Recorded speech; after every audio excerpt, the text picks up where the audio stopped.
the Via Stoica Podcast with Brendan and Benny. Powered by viastoica.com, your home for coaching, workshops, quotes, and Stoic content that inspires.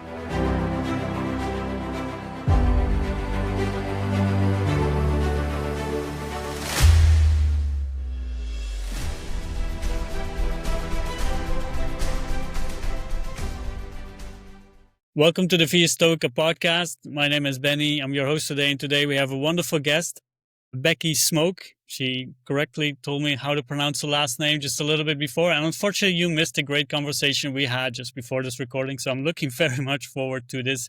So Becky, how are you doing today? Doing all right. I'm happy to be here chatting with you. I apologize again for my inability to understand time zones. Someday I'll get correct.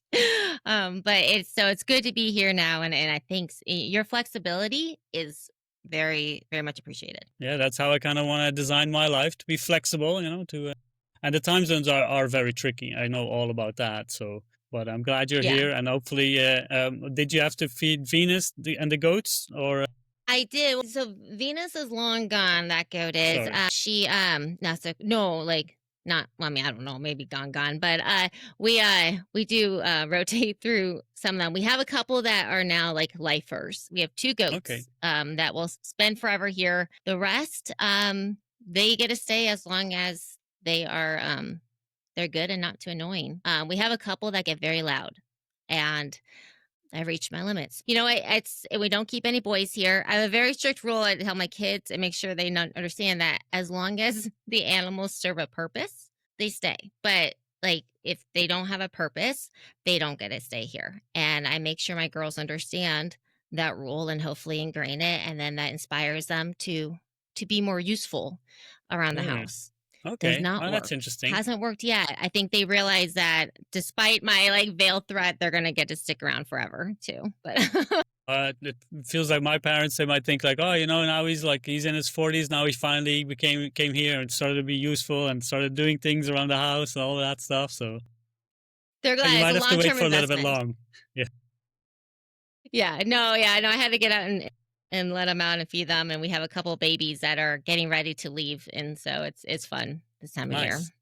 I like that rule, unless they're useful. We have chicken now, and we have a rooster who wakes up at 5 a.m. So got to reinvestigate his utility. But it's nice to have, it's nice to have animals around. It is. We have about 50 hens or so and 1 rooster. And our rooster rule is they get to stay until they get mean to the humans. And as long as they're kind to us, it gets to stick around. And we have one he's, I think, too fat to be mean to humans. He can't move that fast. And so he's been living large the last couple of years.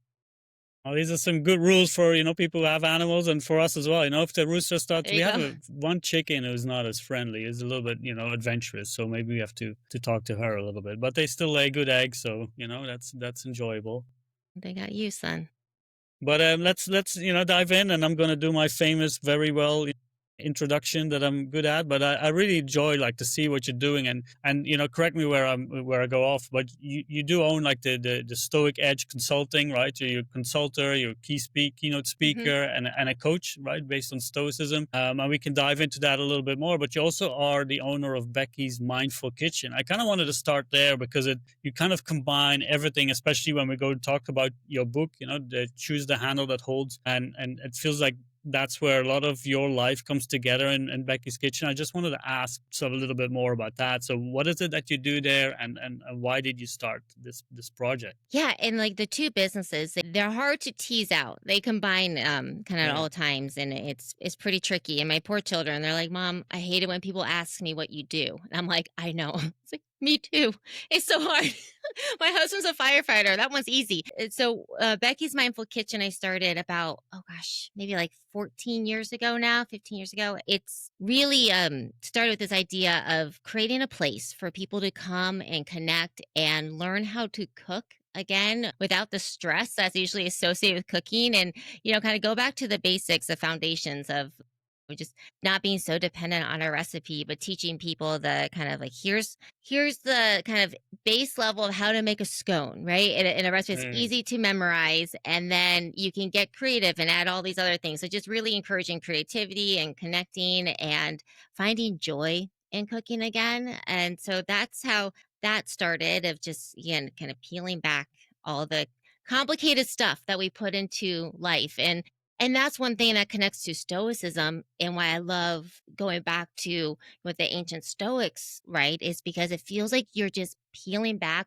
all the extra stuff that we've added on to mindsets and philosophies and everything like that through the years. And a lot of things that you read today are credited towards modern people, but it's really Stoicism. It's really actually Stoicism. And I'll never forget, I was talking about Epictetus, and there's a quote I said, and somebody in the audience was like, "Hey, I think Brene Brown actually said that." And I was like, "No, no, before Brene, she's amazing. But before her was Epictetus. He did say it first, and that came from him. So that's kind of where a connection of those two businesses. And then with Becky's Mindful Kitchen, I still run summer camps for kids, and I've been able to then infuse those summer camps with the leadership and Stoicism, and it's so cool again to get to work with kids on leadership, teach them the same things I do adults, and sometimes they do an even better job than adults when it comes to applying it.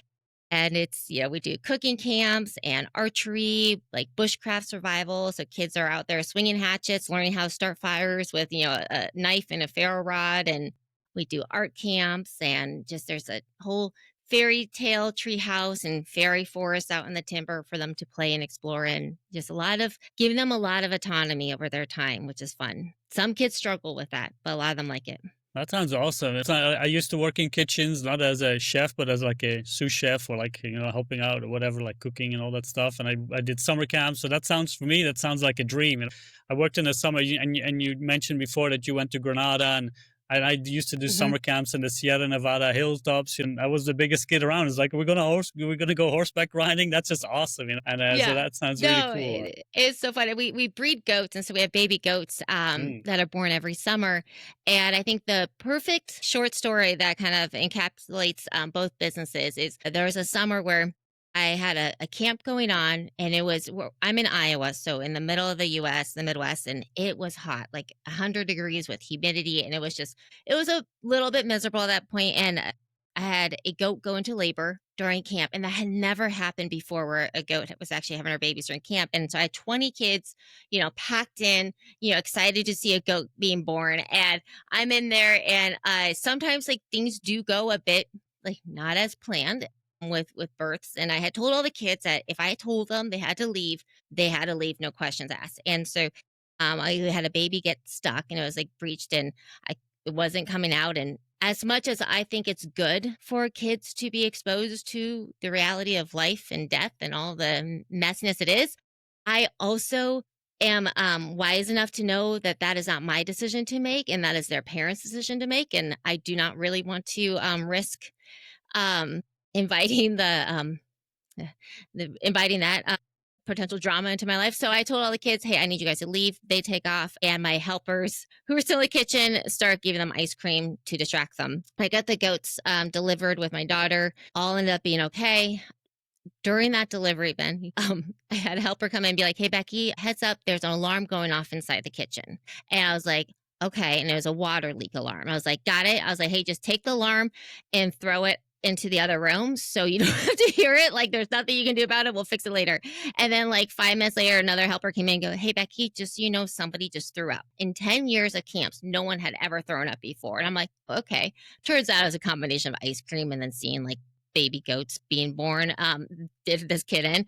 And meanwhile, like, I'm covered in shit because one of the babies had pooped in its sack and it came out. And so I'm literally covered in goat poop, and parents are picking up, and I'm hosing this baby off, and the kids are all coming out, and I'm trying to figure out who threw up, all this stuff. It's chaos. 2 hours later, I was on a plane heading up to Minnesota to work with the Minnesota Vikings, the football team, and the rookies on leadership. And as I was sitting on the plane, We're taking off, and I was very grateful the flight had been delayed so I could shower because otherwise, God help those on the plane. I would have smelled so bad. And I was sitting there, I just was like, this is the weirdest life possible. I was like, how did I create a business, like 2 businesses where like this is happening within 24 hours, wearing very different clothing for one than the other. But that's crazy enough, not a crazy day. Like that's not so abnormal of what I deal with. But that's kind of my life in a nutshell. It sounds like that was a perfect training for, the 2 models that you made, the safe model and the Stoa model. It sounds like everything just passed, the flexibility being, Yep. all of that there, adaptation, the obstacles, opportunities. And oh yeah, it was. And you know what, I'm writing a letter recommendation for one of my helpers who's now graduating high school, and I've included that story in that, because she stepped in, and she was the one that came in and let me know about the alarms and the puking kid, and it was her very first camp that she was helping at, and she had to deal with all that and did it fantastic. And so I love the chance to be able to have these high school kids come and learn these skills in a way that you can only learn it hands-on. You can read about life, all this stuff, right? You can read about it, you can learn about it, but until you live it, you don't really know it. Yeah, and that's a nice segue to the philosophy as well, right? Because that's the thing, you can learn all about this, read it, but until you actually do it, you don't know what you're really doing. And I fully agree. Like, I've done the summer camps and all that stuff, and people can prepare you for it. But at the end of the day, until you face all the issues and the problems that come up, you won't be able to get ready for that. No. And I just wanted to, There's lots of fires to put out. Yeah. One problem at a time, usually, right? Well, sometimes you have to deal with multiple problems, but it's best to focus on one. And kind of going into the Stoic side, because from your book, I read that you were introduced to like Stoicism by your husband Bill. Is that correct? Yeah. With books from like Ryan Holiday and everything. And at the beginning, it wasn't really something that you were into. I hated it. I hated it. Absolutely. I thought it was the stupidest shit ever. I was the biggest butthead about the philosophy possible. He showed me the like videos, and I just was an asshole about it. Mm-hmm. And because I knew, I was like, oh shit, I can't do this. I don't want this in my life. This like the hard of having to look in the mirror and be honest about stuff and take accountability, and the whole like what's in your control and what isn't. Like, I did not want to tackle what was in my control because that felt impossible. And so I spent a good while trying to disprove the philosophy. And I'm really glad I did, because I feel like the best way to learn something, understand something, is to try to disprove it, because because by the time I exhausted all my attempts to show why it was not a worthy philosophy, I had no option but to accept the fact that it absolutely is a fantastic one and worth the time. But it was just very scary to me. And so, and instead of recognizing and admitting that fear, I just went the route of being an absolute asshole. That's usually what happens, and my husband right? has never said, I told you so. Yeah, that's the worst part. I was gonna say, the worst part is that he's never once said, I told you so. Like, once, he's never, thrown that in my face. So he's a better person than I am, because I think would have. I'll own that one. Well, I wonder what he's going to say about that painting, because before we started recording, a painting fell off the wall. So hopefully I can see what he says about that one. That is true. But he won't. That's the thing. He's very good at living he was a Buddhist first, and then and kind of fell into Stoicism. And so, he's got one up on me on philosophies and all that. But I appreciate it. And what was it that made you kind of embrace it? Like, I like how you said, you disproved it, and that made you really appreciate it more. What was it? Was there a specific moment where it's like, this is gonna work. This is it. It was, it was less. It all kind of came together. Kind of at the start of COVID, when I, and the reason, to be clear, like the why it scared me so much was because I was still in the midst of, my battle with bulimia, with an eating disorder. And so the idea of having to accept what I could control, which was my recovery, like that was so scary to me. And I didn't want to. I wanted that to stay in like the things, I can't control. That's not on me to do. And I was still waiting for like the magic pill, the magic fix for that. And then COVID came around, and there's a lot of things that were outside of our control. And We had a daughter who had, at that time, an undiagnosed lung condition. She has pretty severe asthma that we now know, but she had been in and out of the hospital, and there's so much unknown at the start. I think sometimes we forget how much we didn't know. Mhm. The curse of knowledge, with anything is we don't know what it's like to not know what it is we know, and we didn't know much. And I'm a type 1 diabetic, and so, we weren't sure what that meant, and my husband being, on 2 fire departments meant he's on shift 100 hours a week. So we knew he was gonna have a potential exposure, and so it was really that moment, I'm like, "Shit, like, I have to stay healthy." I know that being bulimic does not make me healthier, and realizing amidst all the things outside of my control, the one thing I could control was my recovery. And so it was making that decision and then realizing very quickly, like, how helpful stoicism was in that. And so really leaning back into the philosophy in a different way of embracing it instead of trying to push it away. Nice. And do you, because I do have a like specific moment where I found like, wow, this is really practical, like in my life. Do you have like that as well? Like maybe some kind of like, I don't know, some example is like, oh wow, I can actually use this in this situation. That's a really good question. No, I've never gotten that question before. I think that moment for me, I think the moment for me came when I realized, like, I was writing. I started to write a lot more on social media and stuff, and then it was when somebody pointed out that what I was writing about was stoicism. I hadn't yet made that connection and realizing, like, oh crap, I am using it in my, like, because I was writing about, like, what I was doing and how it was helpful. And then that was a aha moment of how it had completely kind of become part of how I lived without me knowing it yet. And so once that happened, realizing, like, okay, yeah, this shit works. Like, it does. Maybe that was your husband's grand scheme plan. That's why he never told you, I told you so, because it's like, she's gonna get it, she's, and how is it to I live with know. like like your husband being, into Stoic philosophy and you as well? How does that dynamic work? It is really good, having somebody to, especially writing this book. I mean, he read every draft, every chapter along the way, and we had so many times of sitting and, like, I just turned to him nonstop, to get his advice and help on things, and he's very good at being supportive, but being honest and never just telling me what I wanna hear, unless if I say very clearly, "Don't don't be honest, just make me feel good." I don't want the truth. No, but it is good. And it sucks at times. Oh my gosh, it's really not always fun to have somebody to hold you accountable to a philosophy, or like, but he does what I do. Send a little text reminder of, saying, like, amor fati, Uh, like, he's like, oh, looks like this is a good time to practice amor fati. And I'm like, fuck you, you're right. And, and vice versa. So, like, it is both welcome, but, it's a lot easier, sometimes if we can, hide from that accountability. But I'm really grateful that I don't have that choice. Yeah, and it is good to have someone who understands you. Like it's difficult to find people to talk about this stuff. Luckily, my sister's in philosophy, so we tend to speak about it a little bit. She's more into Wu Wei, Taoism, but I have some friends that's like, Benny, just don't even start. I really don't care. It's okay, I respect that, but it's nice to have people where you can kind of bounce these ideas off and all of that stuff. And how did you like what does stoicism mean to you? Like and also like kind of how does that incorporate in your philosophy of life? Because I like to inspire, others to create a philosophy of life, but how does that,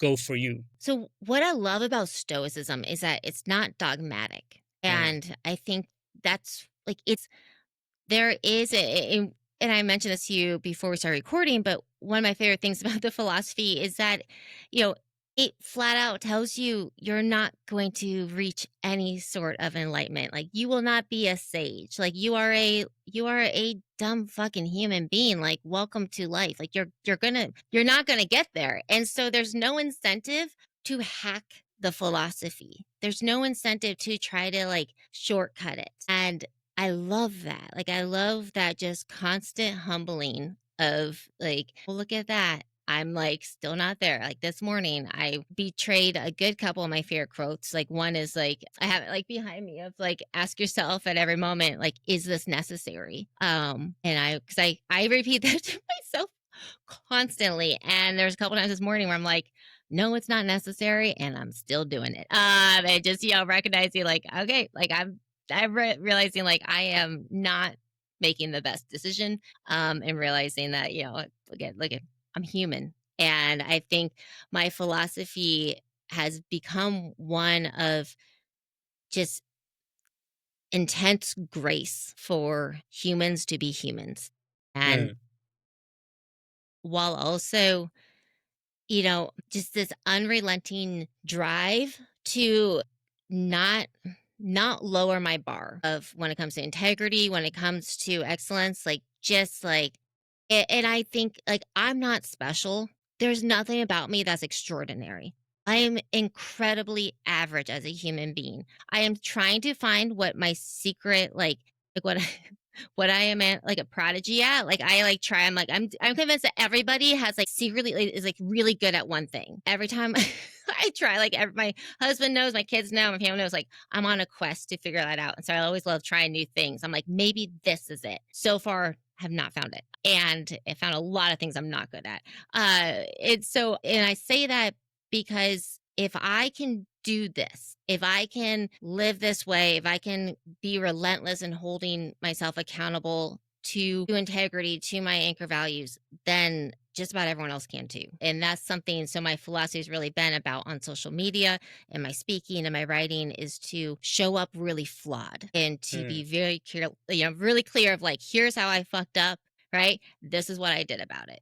And here's how I go about life, and just really kind of going about it that way as an open book, both a lot of grace and then a lot of accountability. Yeah, maybe that's the superpower. I think that that's something that we could use a little bit more of, because when I read your book, it is super, like when you said an open book, that's pretty much what it is, and it's Yeah. very vulnerable. And I think that that takes so much courage for to do, right? Because it isn't. Maybe it is also. I can imagine it's also kind of therapeutic. Someone I've been writing my blog. It's nice to get it Mhm. on paper and off your chest, and but that could well be. And I kind of want to move into to that story as well. Is like, how did that process help you? Because you mentioned that you were in the book as well with first anorexia and then bulimia.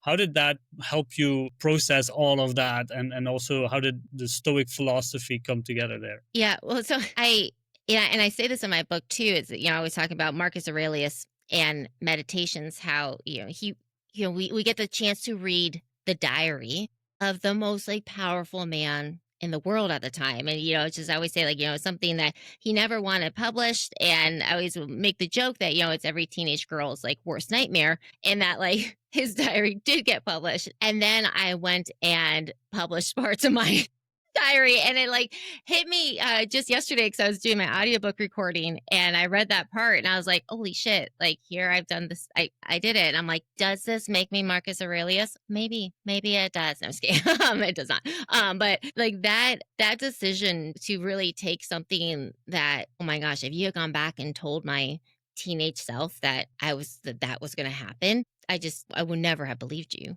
in a million years, because I was like, I will die before that's allowed. And so putting that in the book, being incredibly raw and real and vulnerable, and just saying, just because you have to make a decision of, are you going to, I didn't want to edit. In general, I did not want to edit, but also like I didn't want to edit my story to make it easier for somebody to read, or for me to write. And that was it therapeutic. It was only in the sense that this is a very like big only in that I figured out something that I had spent decades trying to figure out by reading through the book, or reading through my diaries. All of a sudden, like I understood finally why I became bulimic after becoming anorexic. Like this is something that, I mean, therapists have been trying to figure out. I've been trying to figure out, and all of a sudden reading it, I was like, oh, this is why. Like this is what happened, and that was really good. And you're That, right and I about that. realized And that I had. yeah, go Oh ahead. yeah, go ahead. I was gonna say that, and I realized that I had written a college essay that I had thought like, yes, and kind of inspired the book. And I knew that part of the essay had always been a lie, but I thought the other part was true. And wasn't until I went back and read all my diaries that I was like, oh no, like the story I told myself was completely false of how I'd handled things. And so again, choosing to be honest about that too in the book and own that was good because I don't think that they can take away my scholarship at this point from college that they gave me based on the essay. I was like, what the statute of limitation is on that one. But yeah, so it was cool. And in that Is how moment, I'll say it. that moment it was the truth, and I really like that because I think that that's something where a lot of people struggle with, is like to face like what's really happening, right? Is you kind of tell yourself a story, and then afterwards when you read it and you're like, was it really then?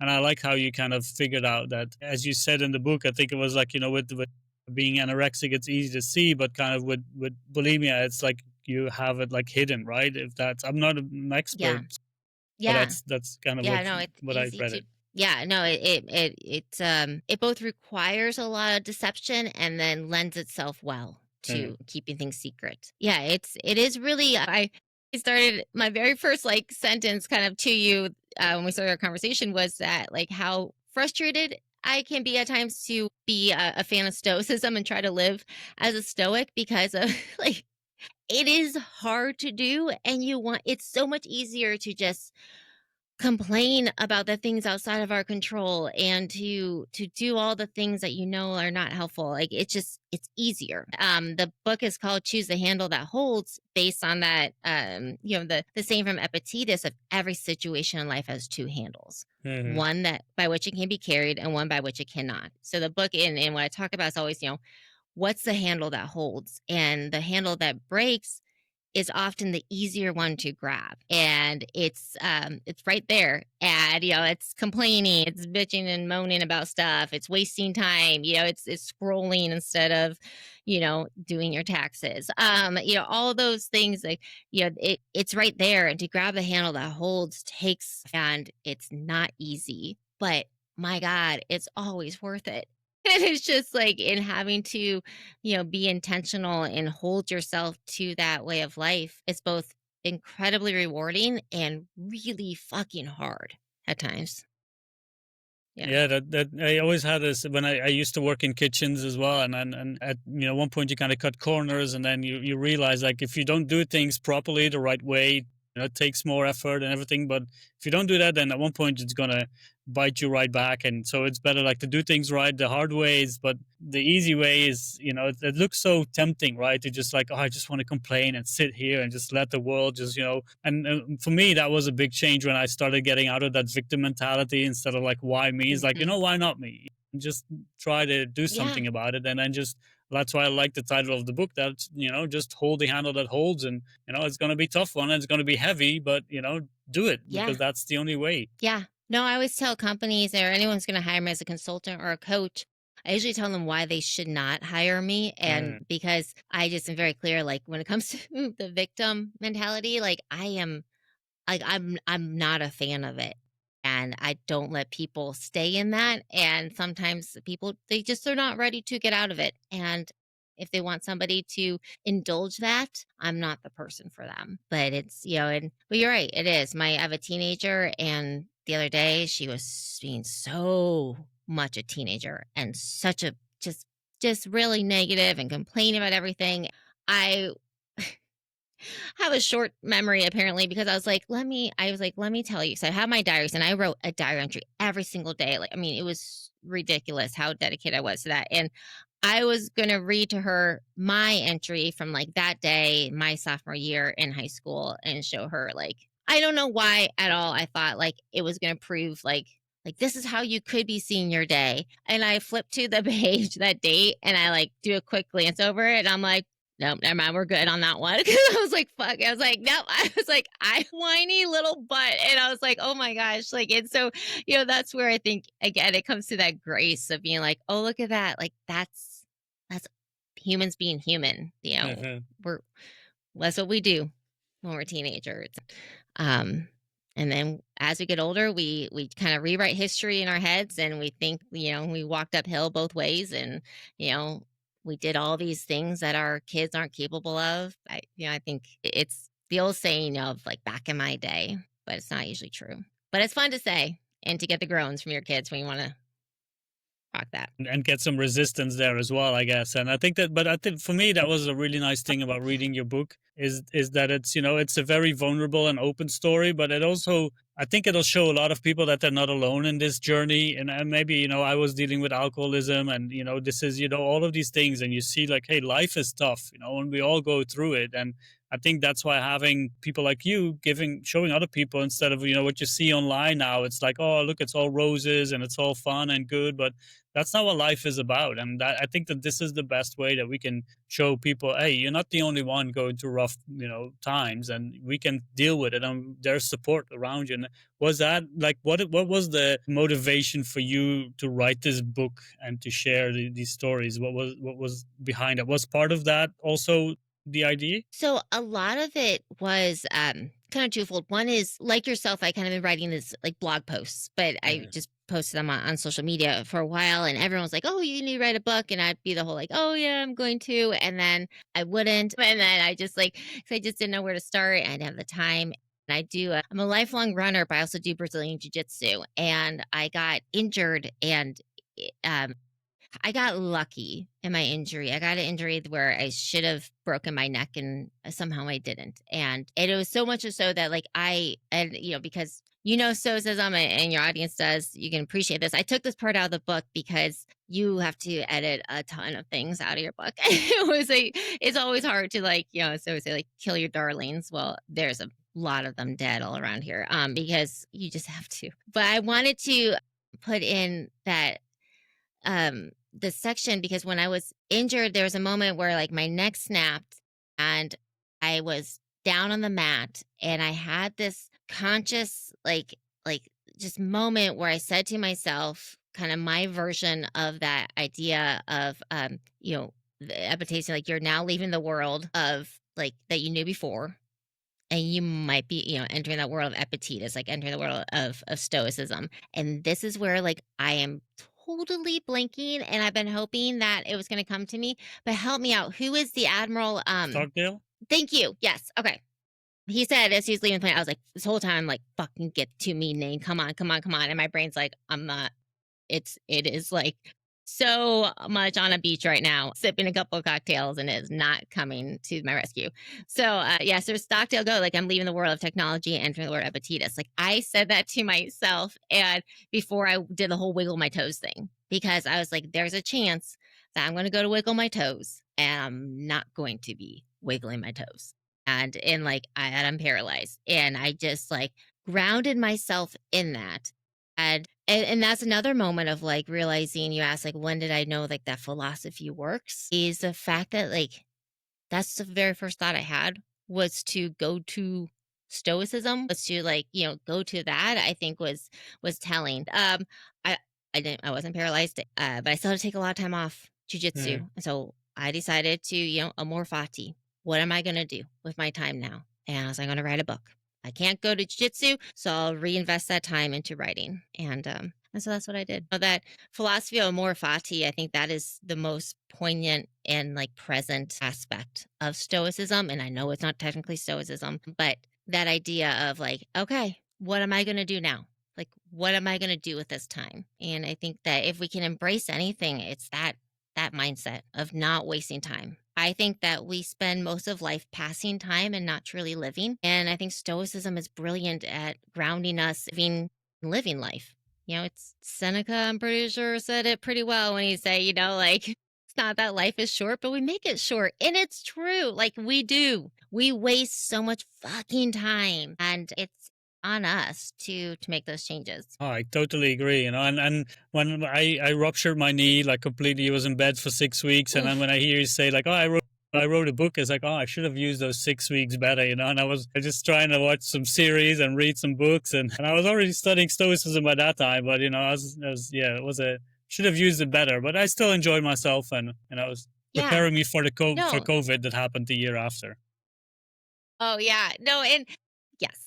I with amor fati, it's one of those things where I always say, and I have this why the chapter's title what it is, but I often think that you have to add a word after it. And I always say like, it's not Latin, but French, and it's motherfucker. Because like life, when you say amor fati, motherfucker, like that's for me, like I need that to like push me into action, into embracing it. And because a lot of times, yeah, I mean, yeah, those moments, but also good for you for staying in bed, by the way. I wish I could. I am not the person who can. You have to drug me up pretty hard to get me to sit still and to take time off. And I don't say that to make myself sound good. It is a flaw of mine. I am not good at leisure, and I definitely need to improve on that. Well, I didn't really have a choice. I had to Which keep my sounds like leg. one of those things on like a job interview. Yeah. Well, that's true. I would drag my shit around. I would. Actually, my family dreads that ever happening to me because they know that I don't know if they trust my ability to stay true to any type of philosophy if I am stuck in bed. Well, I think, did. yeah. I did do like the cooking and all of that stuff, because I was by myself for like pretty much 6 weeks with help here and there, friends. But like I couldn't move my Yeah. leg. I had to keep it straight and all of that stuff. But it is difficult to stay disciplined but I wanted to walk again, and that was kind of, they told me like, hey, if you want to do that, and this is so it kind of depends on the incentive as well. But it's Yeah. great that you managed to write a book in that time, and because I think, how did that experience change you as well? Like, because from what I take is like you're probably thinking about the second book already, or is that just a little bit presumptuous? But how did that process change you? So to be clear, like it is not a fair exchange of time. The time I spent in jujitsu versus that, like that was it's a huge commitment to time. It's hard. I keep saying that my 17-hour work days are going to decrease, and they haven't yet. And the book stuff was, I don't know if I shared the story. So like I wrote the book, and then it went off to one stage of editing, and it came back, and I was basically told that it was shit, and that like I needed to like take an extra 8 weeks. There's no way I was going to make the deadlines, and I need to like change all the stuff. Like and I got the news on, well, I was on like a really short little vacation with my husband, and like it was hard. Like it was like reading everything, because I thought I was a good writer, and this editor just tore it all up. And it was a moment again of choosing the handle that holds, which was to in that case like stay true to who I was. And that's the hard thing about this book, is that it doesn't fit into any little box. It's not a leadership book like people want it to be. It's not solely philosophy. It's not self-help. Like it's a weird little fucking little thing. And I decided I wanted to reject all the feedback and say that this editor was a crazy loon who knew nothing and all that. And instead, like I might have said that like once or twice initially, but then like sitting down and being like, okay, Hannah that holds is staying true to who I am, and there's a chance some of what she had to say was good. And there was some good things there. But I just knew in my heart, I was like, I know who I am. I know I don't need another 2 months. Like I can do this. And so I buckled down, and I pretty much rewrote my entire book, and kept on track to get it published on time and meet all the deadlines. And so that was a real challenge. I think that about did me in and my family in. So as far as book number 2, ask me after I'm done recording the audiobook, because as I record it, I can tell you right now, book number 2 is very short. It's very short, and it's written very easy to record too. That's all I'll say too. Very short words, short sentences, short everything, because it is definitely humbling to record your own book. And maybe by that time there will be like some AI tool in your voice that can do it for you, and then it's that would be. I wish I would take advantage of it, but God darn, I don't think I could. I would feel too integrity. It gets in the way, man. It really does. But no, I'm grateful for all the other ways AI helps. I think though, to your point though, of like you asked earlier about my philosophy and life philosophy. I always tell people, I think what I love about what I do is I get to introduce new audiences to Stoicism who otherwise like really, because I think it's greatly misunderstood philosophy.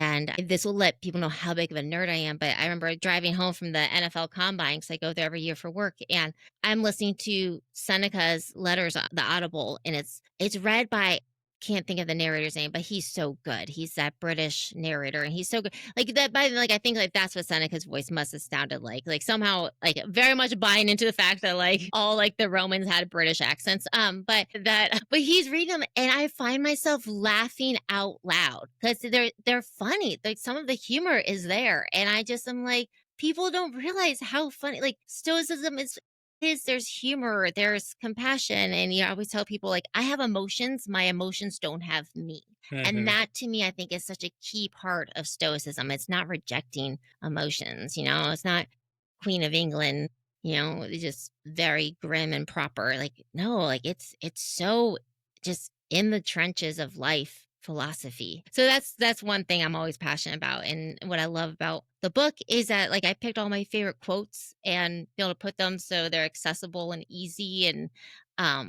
they're accurate. That was another thing I learned, was how many quotes on in other people's books or on people's websites are not accurate.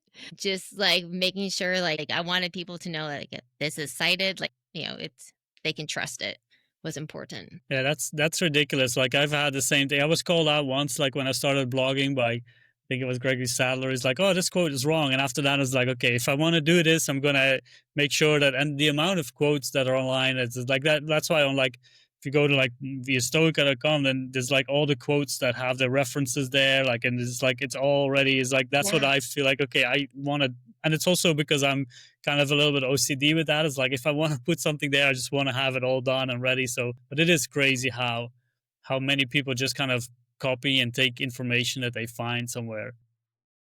Yeah. And it's good that you do that. Yeah, I know. It was very disappointing when I first realized how many weren't accurate. Yeah. 'Cause I'm like, oh, I was like, well, no, yeah, it's like, 'cause they sound good. Yeah. And I get the idea of like, they're all translations. They all vary a little bit. So that was the other thing, is that it's having so many different translations of every book, and, being able to know them all so well. And I didn't let myself read any modern books from any modern authors for a few years, because I didn't want to accidentally take from their work.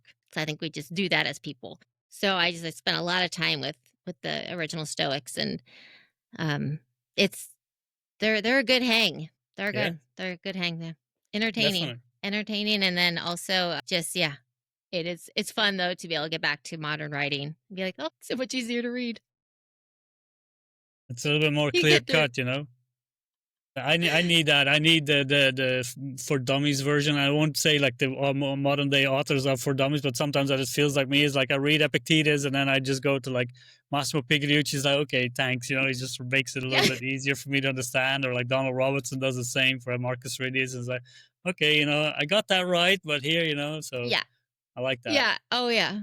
Yeah, no, definitely. What's your favorite translation of Meditations? Well, to be honest, I haven't really read a lot of different ones. Like my one is Gregory Hayes that I really enjoy, but I like the Penguin edition as well because it has really good notes. But the one that I go to is the Gregory Hayes one. Yeah, that's, I know, popular. My favorite, hands down, is Robin Waterfield.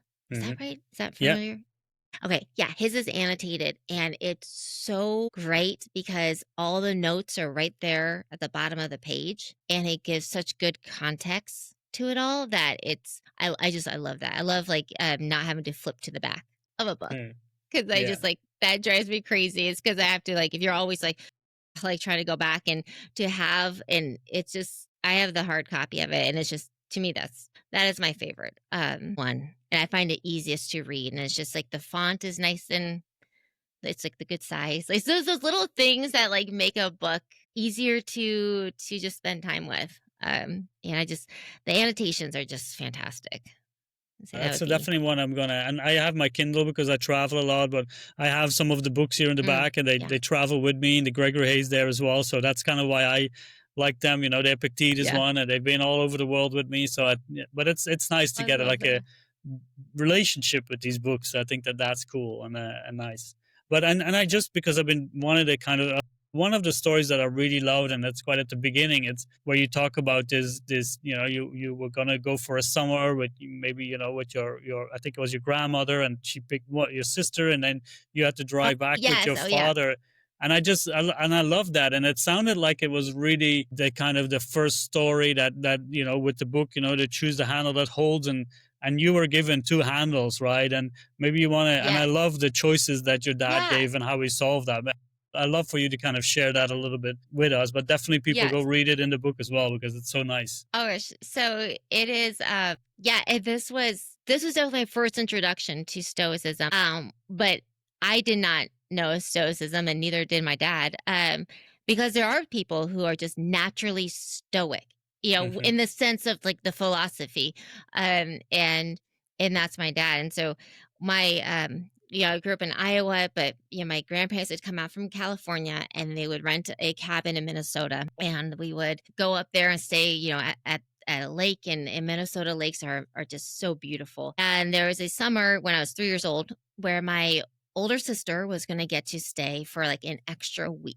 And my dad was going to take me back home because she was 6 years old and I was three. And I didn't understand then. I definitely understand now why my grandparents were like, yeah, no, let's just keep the 6 year old.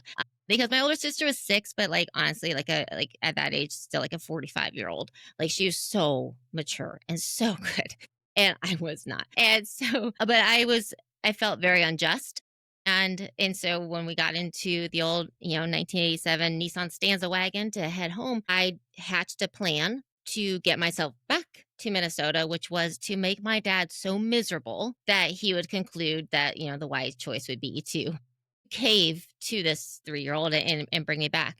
That didn't go as planned though. So what happened is, and this is my first this is like the first like core memory as a kid though, was my dad pulled off to the side of the road and he turned back and looked at me and he said, Becky, we are going back to Iowa. We are not going back to the cabin. I'm going to have fun. You get to choose if you're going to be miserable or have fun. And like just laid it out just so clear. Like, that's my choice. And he's like, but we're going home.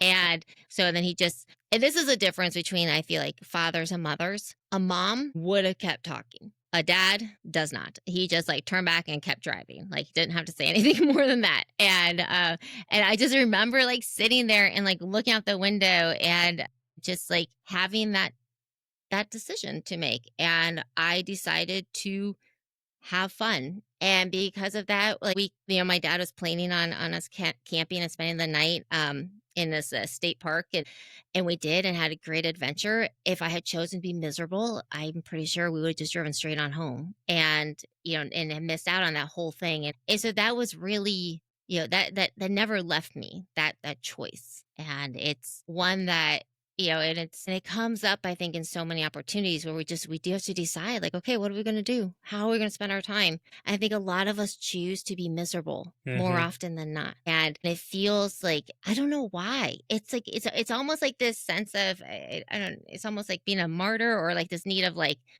need to impose suffering on ourselves. And like, it's such an odd thing, but I know I'm guilty of it at times too. Not as often as it used to be, but I do think we could all choose just, again, to like embrace life a little differently. And I don't know about you, but there's definitely just people in my life who do that so well and so naturally. And I'm envious of those people, but I'm also grateful to them as well, because they push us to be better. Yeah, and that's why I wanted to highlight that. And that sounds like a great title for a book. What do you choose, to be miserable or fun? And I definitely agree that people should choose fun more. And that's, as you mentioned before, like Stoicism is so misunderstood as like this staunchy, this like angry philosophy, but it really is about showing like how fun life can be and to be grateful Yeah. for it. And that's why when I read that story, it's like, wow, that's awesome, and that's such a great choice. Yeah. Because that it is, right? It And is. you mentioned choice so much in your book. It's like, this is the choice that we have. We can either be like the ancient Stoics said, you can either be dragged along with the cart or just walk, or, choose to be miserable or have fun. And I love that. Right. Well, it's like life doesn't always give you options, but it does give you a choice, Yeah. of like what you do with the option given. And I see everything as a story now. And I think to always tell people, I'm like, oh my gosh, just see life as stories. And if you do that, it gets so much more fun. And also not only a story, but a reminder that like you're the one that's going to be telling the story. You're in charge of writing it. So like make it one that you're proud of. And I'm going out to the LA Rams in a couple of days to talk with their football players and their rookies, especially. And a message I'm going to be reminding them is like, okay, like you will someday be telling the story about your rookie season. What do you want that story to be? Mm-hmm. Like, do you want it to be one that like you're proud of, and that, that's not just how you played on the field, but what you made of your time. And I think, again, we underestimate the importance of the small things in life, especially when it comes to leadership. And I think we have it all wrong. Like, it is a lifestyle, not a job title. Like, you have to create a championship team long before you dare try to win a championship, because Mm-hmm. I always say, like, winning a championship doesn't make you a champion. Just like becoming a CEO does not make you a leader, right? Like, those things are very separate. And it just really, so just choosing to see life and everything that happens as a story makes the shitty stuff so much more enjoyable. My husband will call me out because something not great will happen, and he'll see, I think, the little glint in my eye where I'm like, ooh. And he's like, "You're already making this a story, aren't you?" I'm like, "Oh yeah." I was like, this is a story. Like, this is something I'll write about. This is my post. I get really excited. I'm like, woohoo, I know what I'm going to write about today. I got my story. That's, most of the things are not nearly as big of a deal as we make them out to be. It's recognizing that, life is pretty good at humbling us. So as soon as you think it's the worst day ever, like, just be careful, because you might soon find out that, oh, it wasn't bad at all. Yeah, no, I totally agree. And I think that that's also a good kind of segue to go to the leadership part. But it's such a, I think, a Hmm.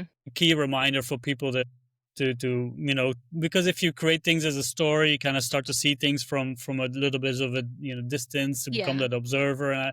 And then you see, like, life just keeps going on, and whatever you think is a big problem now in a week or so, or maybe a little bit longer, it's not that big of an issue anymore. And you can actually use it to make something better out of it. But I wanted to kind of, Hmm. because, the book is all a lot about it, as a, apart from your incredible personal stories, it's about leadership as well. And you've created these two models, right? Stoa and Safe. And I kind of wanted to jump into that as well, as you said, with the as you go to the Minnesota Vikings, right, to work with the rookies and to talk about the story. And you mentioned, like, success is the first, the S in Yeah. Stoa. And why did you start with that? Because I think for me, like, those kind of things are really important to know. And why did you start with success, and how do you use that when you speak to, like, rookies, and what is the importance of that? Yeah, so Star Success was somewhat because of it worked really well with S. Like, just like as well as I'm like, it fit. Like, I always tell people, being in leadership, I'm required by law to have acronyms. Like, it's just like what we do. Like, you have to create those sort of things.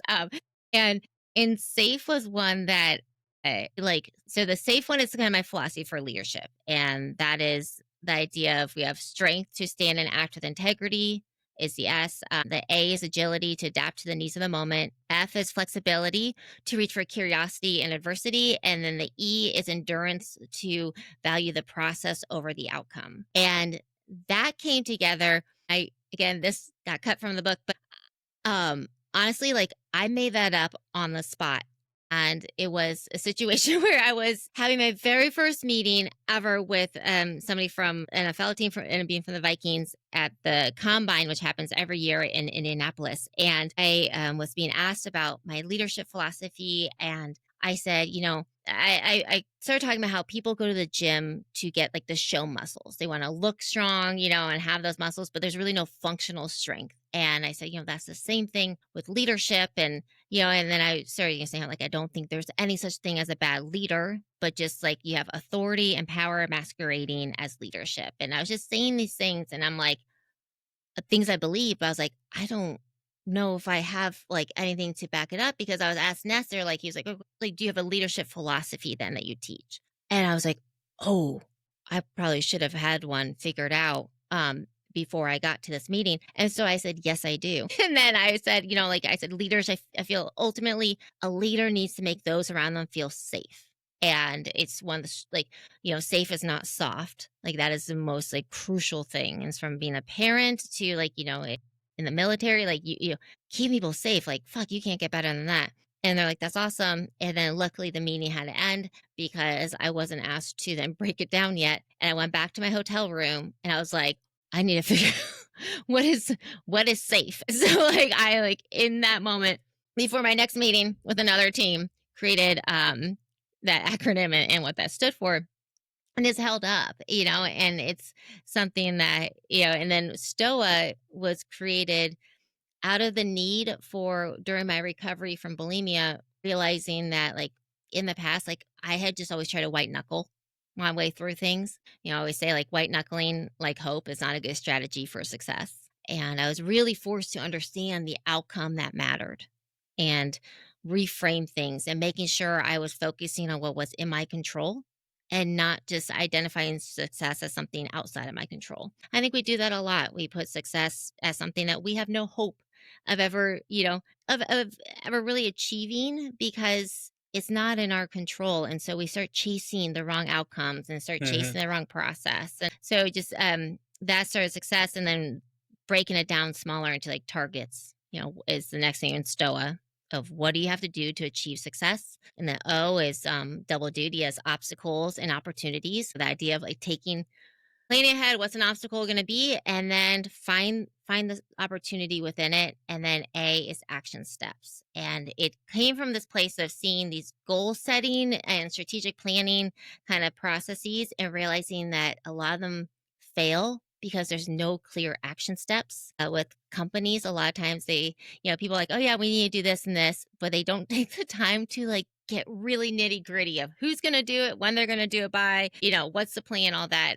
Then the magic of Stoa is what happens on the backside is that it's a constant cycle of planning and debriefing. And if there's ever a soapbox I'm going to get on, it's the fact that we need to debrief more personally and professionally, and we need to like do it right. And so if you fill out Stoa, I know my husband, he journals and he does it in the morning. He does like a Stoa each day. And so it's a real quick, like what's success for the day, what has happened. And then at night, he goes back through it and it's already filled out. So then you get to go and say, like, did I achieve success?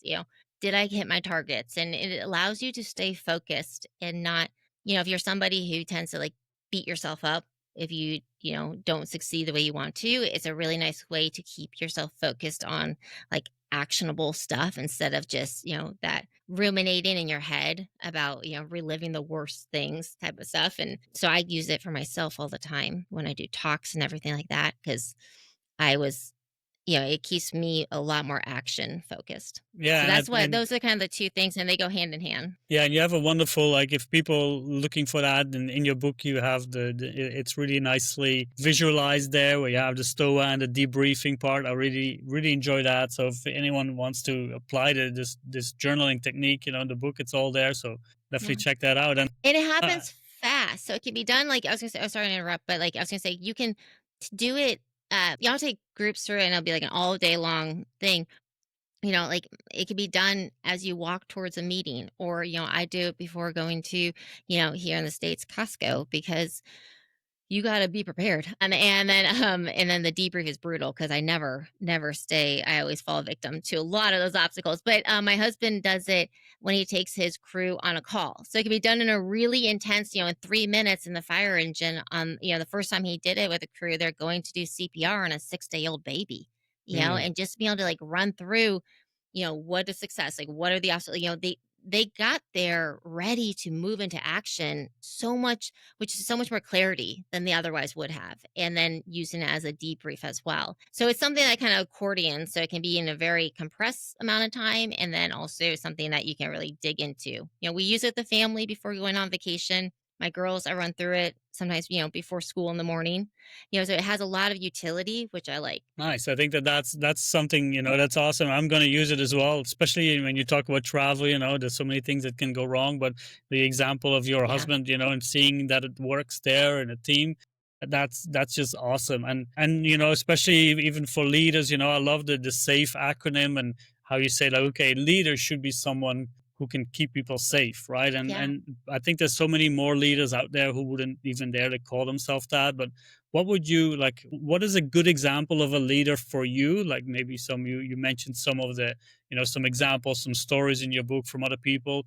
But what would like the real good attributes to a real good leader be? Or maybe that's difficult to say because of different like aspects of life. But how easy. would you I can do it. explain that? There is so one big attribute, and I wrote about it last night, was I love how much Marcus Aurelius talks about kindness in leadership. And I think, and so I just Sometimes I'll just kind of get a little, I don't know, I'll read enough things. I'd be like, ooh, I want to say something about this. And one thing was about, again, I think an attribute of a leader is being kind and compassionate.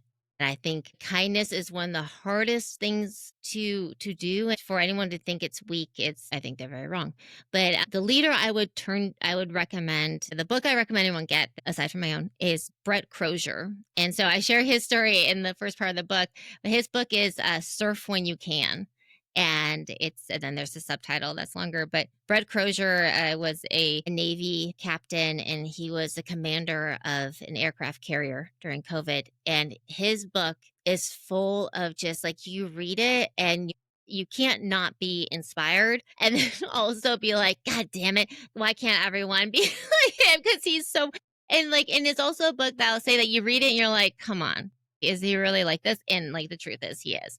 I've gotten to know him, and he's just an incredible man. And he is just like hits all those aspects of leadership, of having that integrity. I mean, he lost a job that he has spent decades working towards because he chose to hold the handle of integrity. And that was during COVID. And he wrote an email that he did not leak it. It got leaked to the press, and it was, he was calling on the people back in the States to like help him get his sailors off the ship, because you cannot socially distance on an aircraft carrier. You have 5,000 people on that thing. And it got leaked, and 4 days later he got fired. And it was, just, you ask him, would you do the same thing? He said, yeah, he would do it again.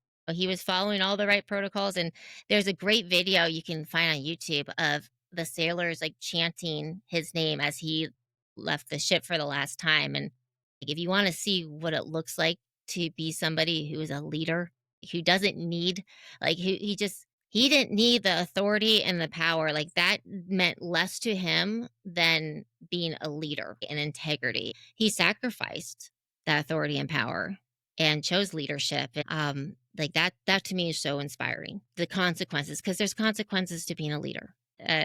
So I think that would be who I turn to if you want an example of leadership. Yeah, his book nails it. I'm definitely going to check out that video and the book as well. Yeah, and the book is a really easy.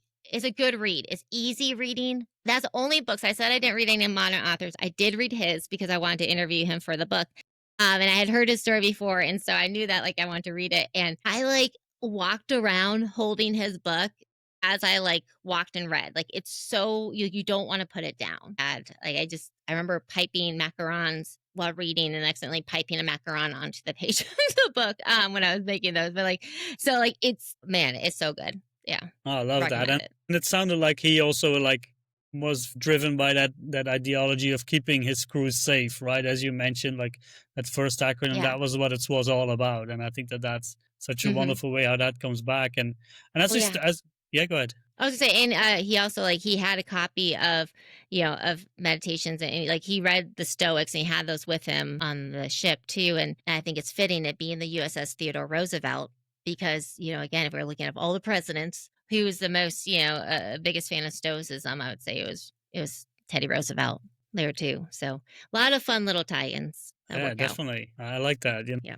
You can't go wrong with keeping a copy of meditations, with you wherever you go. I think that's, or Epictetus, and as we start to wrap things up, I wanted to kind of ask you, like, if people are struggling to find out what handle to hold in life, right? What advice would you give them to kind of which one to choose and how to make that call? So I think I always tell people to think of a time, like, as far as know what to do, just we can all remember times where we've made a decision that we're really proud of, right? That felt good. And we know what it's like to make a decision that we're not proud of. So to just like, I call this the leadership reflex, but it's that the parent car arm, or like riding in the past, as your kid, and you go on a curve and the mom and dad arm goes over, like that's the leadership reflex, which is the idea that like when an obstacle's coming your way, a leader, puts themselves in between that obstacle and the people they're leading. And that applies to ourselves too. And so we have to be better at pausing, at like putting that arm out and taking a moment to be able to make that decision. Because if you're just going real quick on everything, then you're probably going to grab the closest handle. and that's not always going to be the one that holds. And so being able to put that arm out and take a minute and just ground yourself in your values. You have to know what you stand for, what your anchor values are. And I don't think we spend a lot of time doing that. I think we're really good at, like, we know what we should value. And so we'll just say those things. But, we'll say, like, oh, I value integrity. But, your definition of integrity might be very different than my own. You have to know what that means. And so taking the time to understand your values and what you're willing to stand for, what your non-negotiables are, that just makes it a lot easier. And then the other thing being that, to touch on it just real briefly, because I think it's important, I did not want to write a book where the message was that in order to live life and not just pass time, you need to always grab the right handle, the handle that holds. Because like we said at the beginning, like, we're fucking human beings. We're going to mess up all the time. Like, we're going to grab the wrong handle. And so I told my husband, I was like, babe, I need to make sure that people don't feel like they have to be perfect. Like, because that's not the message. And I was explaining it. And then once again, he comes in with the right answer, which was like the idea of kintsugi. And that's bringing in the Japanese art of repairing ceramics. Like, are you familiar with kintsugi? I'm sure you are with all your travel. You probably lived in never been to Japan and Japan, trained under but a kintsugi artist. I've never No? been there, so Okay. I'm not really familiar with it. I'm still gonna go Okay. there. Well, next, after you'll be close when you're on that side of the world next. Once you're in Australia, New Zealand, just go north. I think you'll hit it. So kintsugi is this art of repairing ceramics, but it's really kind of like tied into philosophy as well, because what they do with kintsugi is, instead of concealing the cracks, they seal it with gold. And so really highlighting the imperfections. And in doing so, creating something totally new and equally beautiful. But what's really cool about kintsugi is that if you drop that same item again, it will not break along the same cracks, because it is stronger where it broke. And so it's really truly figurative and literally, like, you are stronger for having been broken. And that idea of, okay, we grab the wrong handle, it breaks. Like, now what? And like, you have the choice to then choose the next right handle and put things back together. Like, put back the pieces and seal it with gold. Don't sweep it under the rug, right? Don't just quickly duct tape shit back together, but be intentional in how you repair from your mistakes and learn from them. And as leaders, it is our job to create an environment where people can bring you all of their broken pieces and say, this is where I messed up. And if you don't make them feel safe to both succeed and fail and be human, they're not going to bring you all of your pieces. And so that's why, again, it's so important to at all times understand the outcome that matters. And, I share the story of one of my daughters. Like, I knew she had done something wrong, and she kind of denying it and giving me a story. And I didn't pass the sniff test, but I moved on. And the best part is like, my mom was there, and my mom was telling me like I was being too hard on her, like I should believe her, all this stuff. And so this also got the beautifulness of me, say like, I was right and you're wrong, mom. Like I said, I will say that. My husband doesn't say it, I say it.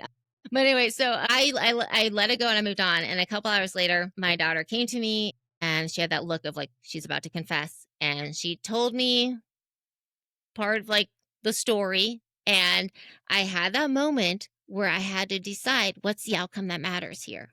If the outcome that mattered, I decided, was to punish her, I that's where the story would have ended. But the outcome that matters to me is that she's a teenager and she was like a 14-year-old at the time. Shit's just going to keep getting bigger as she gets older. And I want to make sure that she comes to me when she fucks up.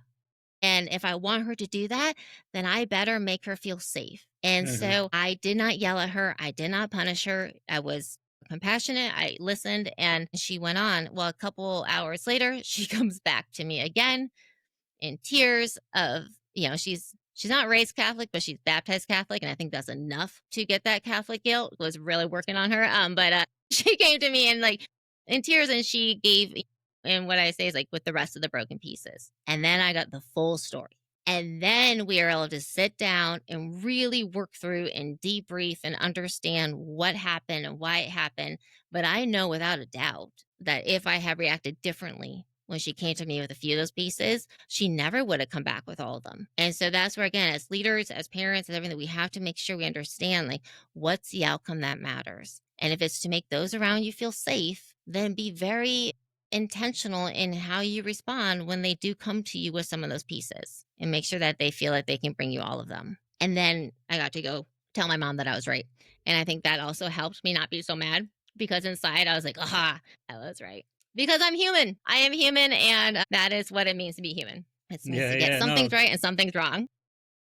And I think that why it was genius to put like the failure part with the success in that same, the same part of the book, to put it there together. Is like, know what success means, and then you can also know, what it means when you kind of mess up, but also know, like, hey, okay, I can improve, I can glue these things together, and it'll become stronger. So I really enjoyed that, and I thank you for writing the book as well. I think that was I think it's a lovely story, and again, I think Stoic philosophy is, as you said, misunderstood, and with the book here, you bring it to life, and you give it a lot of really nice handles, to hold for us to practice. Thank you. Kind of and kind of to ask, like if people want to, they can get the book in most of the the big places, right? But and where can they follow you, and where can they get the book? Yep. So all the big places. I've kept the ebook at 99 cents, because I want to make sure that, like, just about any budget, anybody, like, I think that philosophy should be available to us. And I think what makes Stoicism cool is, like, it's not up in some ivory tower locked away and hard to access, and so I wanted to do the same. So you can get the ebook on Amazon for 99 cents. The audiobook, God willing, will be out someday soon. I'm through pillar 1, so I got 3 more pillars to go, and I will put together a blooper reel at some point of the number of times I say "fuck me" as I screw up another sentence. So that's coming. And then the hard copy and paperback is all available at Barnes and Noble online, Amazon, and if you want it at your local store, you just got to go and ask, and then they can order it. But that's social media on all the platforms, even kind of maybe TikTok, slowly getting on there.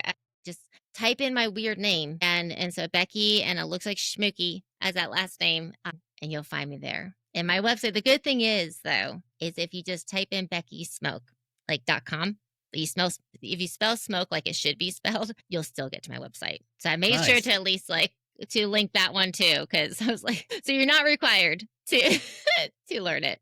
But yeah, so it all works that way. But it's I'm a big fan of answering questions and responding to comments and everything. So people should never hesitate to reach out. Awesome. And we'll put everything in there. And you are good too. You are so good at responding to comments and messages, and I'm always impressed with how much you engage with people online too. It's so fun to see it. Thanks.